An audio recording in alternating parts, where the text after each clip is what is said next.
Gulf நியூஸின் தமிழினுடைய செய்திகளில் ஐக்கிய நாடுகள் சபையை உலுக்கிய ஈரானின் பகிரங்க குற்றச்சாட்டு. அமெரிக்கா மற்றும் இஸ்ரேல் இணைந்து ஈரானுக்கு எதிராக மேற்கொண்டு வரும் தொடர்ச்சியான இராணுவ தாக்குதல்கள் பாரிய போர்க்குற்றங்களாகவும் மனிதநேய பேரவலமாகவும் மாறியுள்ளதாக ஐக்கிய நாடுகள் சபைக்கான ஈரானிய தூதுவர் ஆமீர் ஜயீத் இரவானி ஐக்கிய நாடுகள் பாதுகாப்பு சபையில் பகிரங்கமாக குற்றம் சாட்டியுள்ளார். பாடசாலைகள், மருத்துவமனைகள் மற்றும் குடிநீர் விநியோக நிலையங்கள் இலக்கு வைக்கப்படுவதாக கண்டனம் தெரிவித்துள்ள அவர் ஐக்கிய நாடுகள் சபையின் மௌனத்தையும் கடுமையாக விமர்சித்துள்ளார். மார்ச் 7 இரவு ஈரானின் தலைநகர் தெஹ்ரான் மற்றும் ஏனைய நகரங்களில் அமைந்துள்ள பாரிய எரிபொருள் சேமிப்பு கிடங்குகள் மீது அமெரிக்கா மற்றும் இஸ்ரேலிய போர் விமானங்கள் மூர்க்கத்தனமான தாக்குதல்களை மேற்கொண்டன.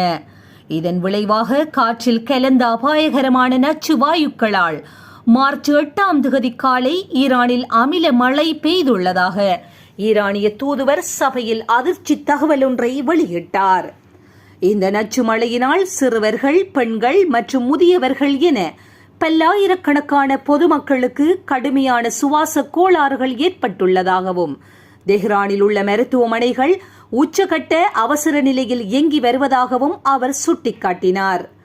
மேலும் ஹோர்மோஸ்கான் மாகாணத்தில் கெஷும் தீவில் அமைந்துள்ள பாரிய நன்னீர் சுத்திகரிப்பு நிலையத்தை அமெரிக்கா வேண்டுமென்றே தாக்கி அழித்துள்ளது.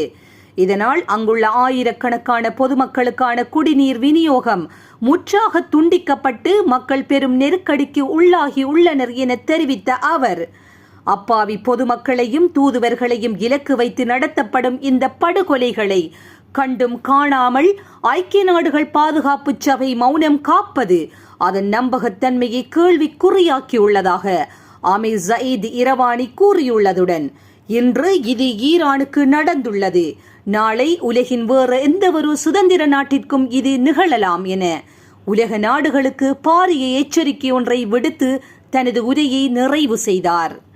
இதுபோன்ற செய்திகளை உடனுக்குடன் துல்லியமாக நீங்கள் அறிந்து கொள்ள கல்ஃப் நியூஸின் தமிழினை சப்ஸ்கிரைப் செய்வதினூடாக அறிந்து